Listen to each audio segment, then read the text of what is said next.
Greetings, greetings. Thank you so much for joining me. I am Natasha L. Brown, healing evangelist, holistic advocate. I educate women on how to create a self-healing machine and reverse dis-ease in the body.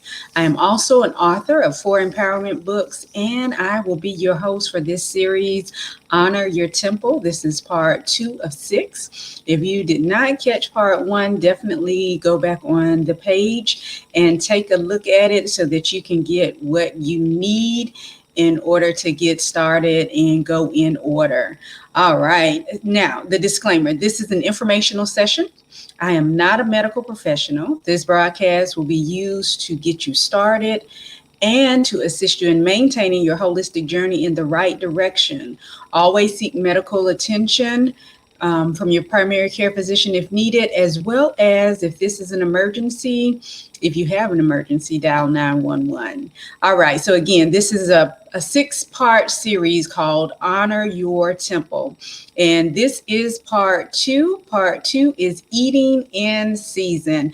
And there is going to take a lot of discipline to do anything consistently to see results and to actually be in a place where you are able to be whole. So definitely that discipline and consistency is what we're looking for. And what we're doing is giving you step by step what it's going to take. So part 1 is on devotional time. Part 2 is on eating in season. And if you listen to your body will direct you into what you need. Eating in season will energize you. It will keep you in touch with your true nature. Depending on what season you're in, autumn is a time of grounding. So you're going to do more with root type vegetables, which many times we don't think about because a lot of your foods are year round. But in order to find out more so what is going to do your body good, you'd actually need to take a session. And I've been doing sessions each season on my page, whathappenedtoyourlastmeal.com. Each season, we've been doing classes to give a list of seasonal items in order to make sure that we are eating in season. So that is a good way. Or you can find out, and we'll start with the first tip, find out what planting region or zone you are located in and what's being harvested at a certain part of the year. So depending on what time of year, spring, summer, autumn, and winter, find out what's being harvested in your area. And that's going to be what you need. Just like with consuming honey, it's best if you consume regional or your local honey, because whatever the allergen is, it's going to help with that because the bees have pulled from what's in your area, right? So same thing with being seasonal. You want to make sure you are getting what you need from the area you're in. And do you ever think about consuming, not because it's popular, but consuming what is local? A lot of your farms are doing different things now. So definitely build a personal relationship with the farmer so you can find out what they're doing to the food, what they're using. So you'll know what's in the food. But also you want to make sure if you're a part of a co-op that they may have different foods that are in season. Co-ops are pretty good about supporting the local farmers or community gardens. A lot of those things go on. Planting your own garden and making sure you're cultivating, and maybe I'll do a series on that. So let me know if that's something you're interested in the comments. But what are you eating right now? Let me know what season it is and what you're eating to make sure you are eating in season. Or have you ever thought about eating in season? And all 6 parts will be here on YouTube. If you're seeing this anywhere else, it is Natasha L. Brown that you want to search on YouTube so that you can see all 6 parts. And we'll be releasing one each day this week. But once you find us, make sure you subscribe and click the bell so that you can get updates. Now, we have 2 scriptures we will be doing for each day. And this is going to be our foundational scripture, Psalms 100, verse 3 in the Amplified. Know and fully recognize with gratitude that the Lord himself is God. It is he who has made us, not we ourselves, and we are his. We are his people and the sheep of his pasture. So keep that in mind. Psalms 100, verse 3 in the Amplified, as well as 1 Corinthians 6, 19 and 20. Do you not know that your body is a temple of the Holy Spirit who is within you, whom you have received as a gift from God, and that you are not your own property? You were brought with a price. You were actually purchased with the precious blood of Jesus and made his own. So then honor and glorify God with your body. Each evening or each day, there will be something so that you can begin to glorify God with your body. Eating seasonally is nothing different. If we are eating seasonally, we are eating the way God intended us to eat and the way whatever region we're in has produced based on what God has created.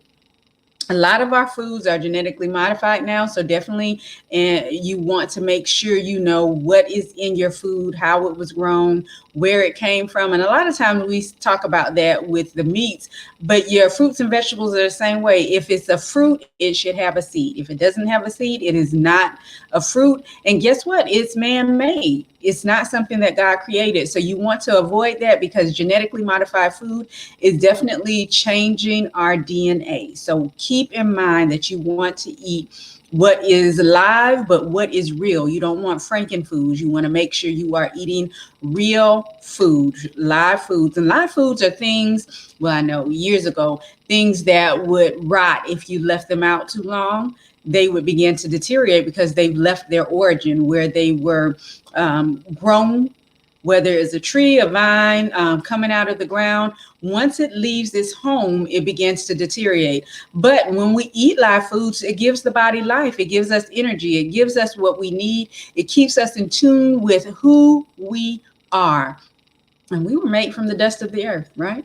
So keeping that in mind, we want to make sure that we are doing what we need to do on a regular basis in order to eat seasonally. Again, find out what your region is. Once you do that, it's easier if you begin to do your own garden, because what will happen is on the packets, it has the region. So you want to make sure you're growing in season. It'll tell you the months that this will grow and how long it'll take, when you can harvest it. That is definitely key in order to making sure you're growing, because some things you may want to experiment with.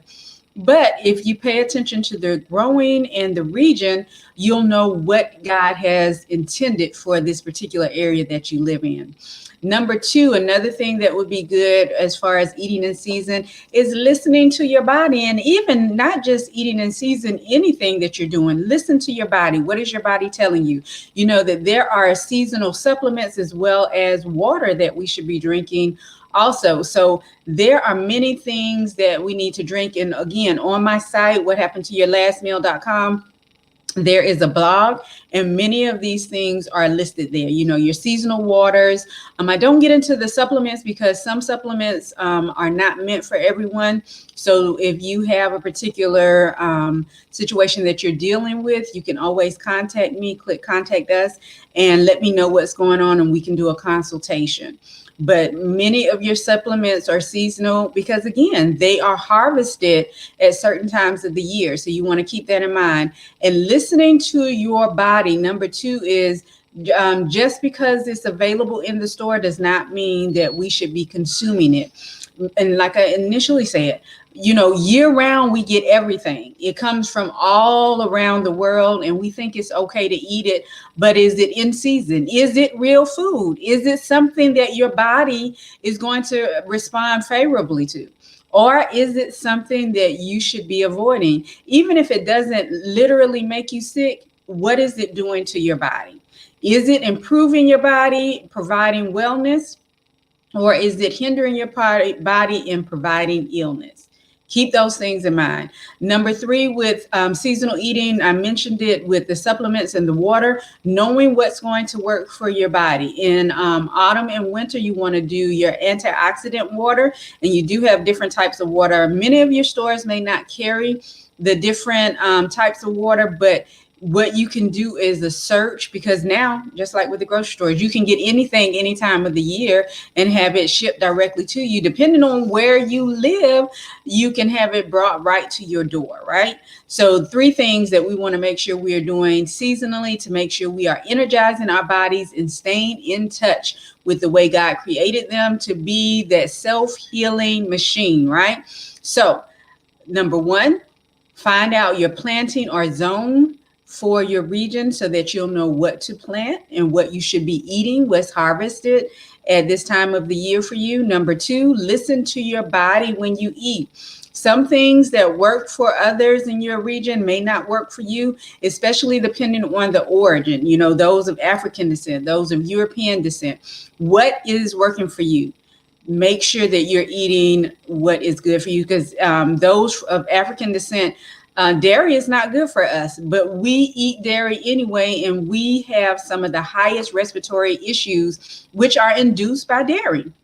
A lot of your female issues, dairy is having an issue. Sugar is not good, especially your processed sugar, but we'll stay focused. So eating in season, and definitely keeping in mind to stay regional and listen to your body as you eat. Number three, know that there are seasonal waters as well as supplements. And anytime we eat in season, it's going to give our bodies what we need. It's not going to take away from our bodies. It's actually going to put in our bodies what we need in order to move forward. If you are feeling sluggish, if you are feeling achy, it may just simply be a matter of being acidic. So getting the proper water, making sure you are hydrated. And there's a major difference knowing the type of water that you need to be drinking. Spring water is definitely something you can be drinking year round, and make sure your spring water doesn't have anything in it like fluoride. It's not necessarily on the label, so you'll have to do a little legwork. Remember, we talked about that discipline and consistency. So put a little work into finding out what is in the water. There is a particular brand, and I won't even give them the satisfaction of calling their name, but if you do a little research, you'll find out they used to be a good spring water brand. Now they are always on sale. They're very popular because of the fact that someone has bought them out and they put fluoride in the water now. So putting fluoride in the water is making sure that we get the toxins, which again will bring about the achiness. And that's not something you need, especially in cooler months. You don't want to be achy any time of the year, but definitely in cooler months when a lot of people will complain about your arthritis, will complain about many of your inflammation issues, which is more so acidic than the season, even though people, the joke is that you can sense when the weather is changing, and all of that has to do with what we're consuming.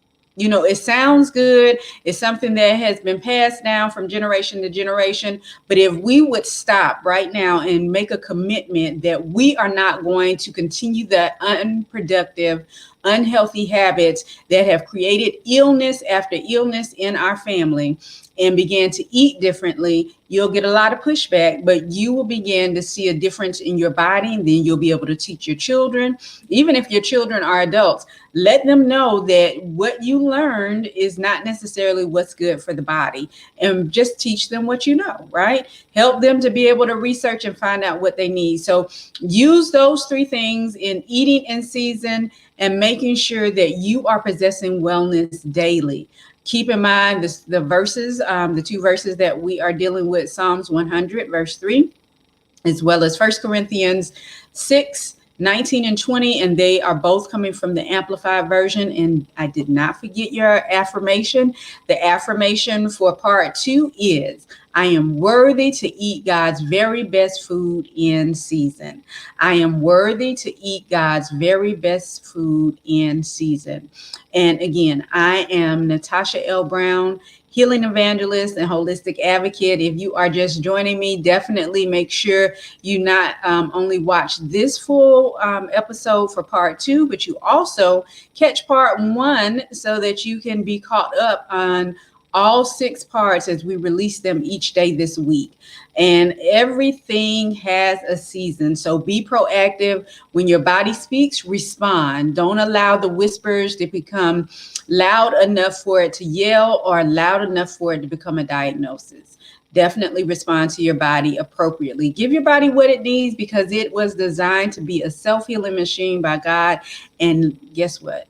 It will respond in turn and keep you well. So again, this was part 2 of 6, and we will be releasing another one each day this week until we have all 6 parts released. And that way you will be able to possess wellness and live the good life. Thank you so much for joining us here with Natasha L. Brown. And as always, remember that I love you and that self-love, self-care, and eating in season is your superpower. Have a great day. Thank you.